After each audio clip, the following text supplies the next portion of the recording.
Law बताए गए हैं, फर्स्ट, सेकेंड और थर्ड लॉ बताए गए हैं।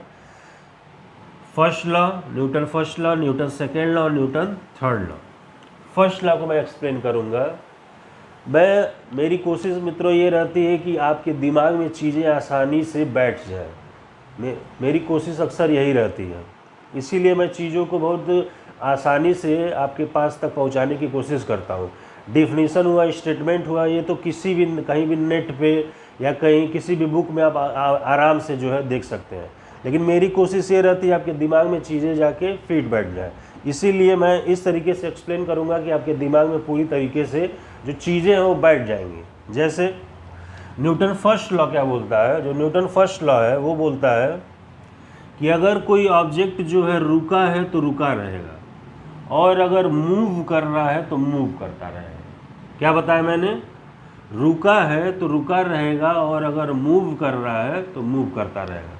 मतलब स्टेशनरी है तो स्टेशनरी रहेगा, रुका है, मूव कर रहा है तो मूव करता रहेगा, जब तक उस पर कोई बाहर से एक्सटर्नल फोर्स नहीं लगाया जाता है। जब तक उस पर बाहर से कोई एक्सटर्नल फोर्स नहीं लगाया जाता। जैसे मैं एग्जांपल देता हूँ, अगर कहीं पर भी किसी मेज पे कोई बुक रखी हुई है, तो जब तक हम उसको घिसकाएंगे नहीं, उसको धकेलेंगे नहीं, वो तब तक वहीं पे रखी रहेगी, वो मूव नहीं करेगी। ठीक। और अगर एक एग्जांपल लेते हैं, अगर कोई गाड़ी अगर सड़क पे चल रही है या कोई साइकिल चल रही है, अगर हम उस पर ब्रेक अप्लाई नहीं करेंगे तो रुकने का जो है गाड़ी को कम चांस रहेगा, मतलब जो गाड़ी है नहीं रुकेगी। आइडियल कंडीशन की बात की जा रही है, आइडियल कंडीशन में वो गाड़ी जो है नहीं रुकेगी। ठीक।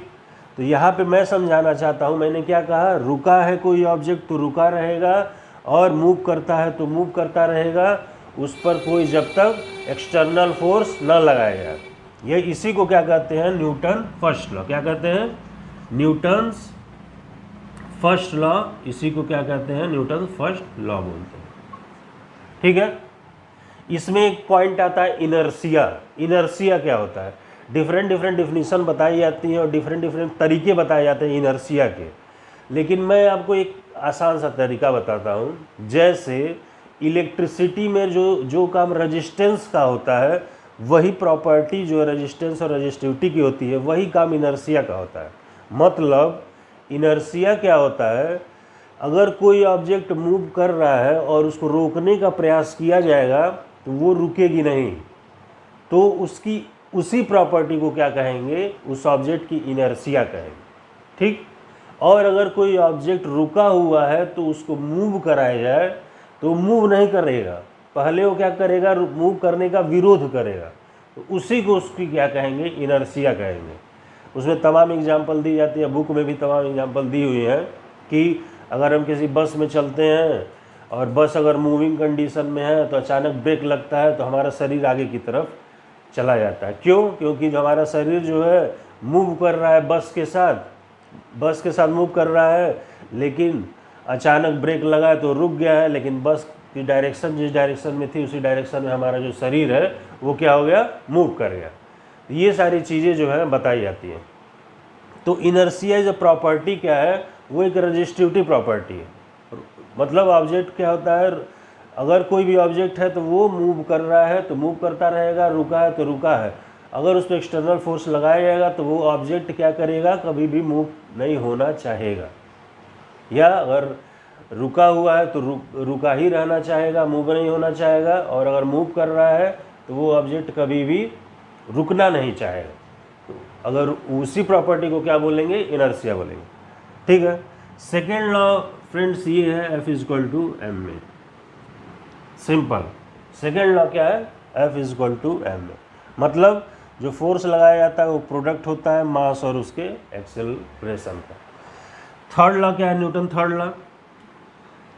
थर्ड लॉ है कि अगर किसी भी ऑब्जेक्ट को अगर हम ढकेलते हैं तो वो जो ऑब्जेक्ट है जितने फोर्स से हम उसको ढकेल रहे हैं, तो वो जो ऑब्जेक्ट है जिस चीज़ से हम ढकेला जा रहा है उतना ही वो भी फोर्स लगाता है।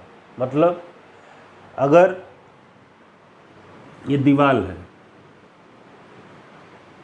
इस पे क्या कर रहे हैं, पुश कर रहे हैं इस पॉइंट पे।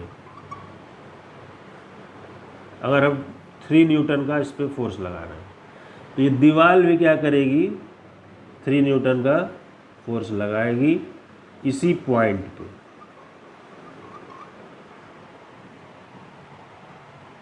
तो इसको कैसे सिंपल लैंग्वेज में कैसे कह सकते हैं, अगर किसी भी ऑब्जेक्ट पे हम कोई फोर्स लगाते हैं तो वो ऑब्जेक्ट उतना ही और उसी पॉइंट पे अपोजिट फोर्स लगाएगा जिस ऑब्जेक्ट से हम उस ऑब्जेक्ट पे फोर्स लगा रहे हैं।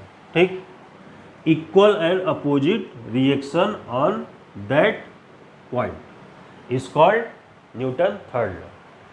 फ्रेंड्स, मुझे आशा है कि आप लोग को समझ में आ गया होगा, और कहीं पे भी कोई पॉइंट अगर ऐसा है जो ना समझ में आए तो उसको आप क्या कर सकते हैं, कमेंट बॉक्स में लिख सकते हैं, मैं उसको और अच्छे से एक्सप्लेन करने की कोशिश करूँगा। Thank you friends.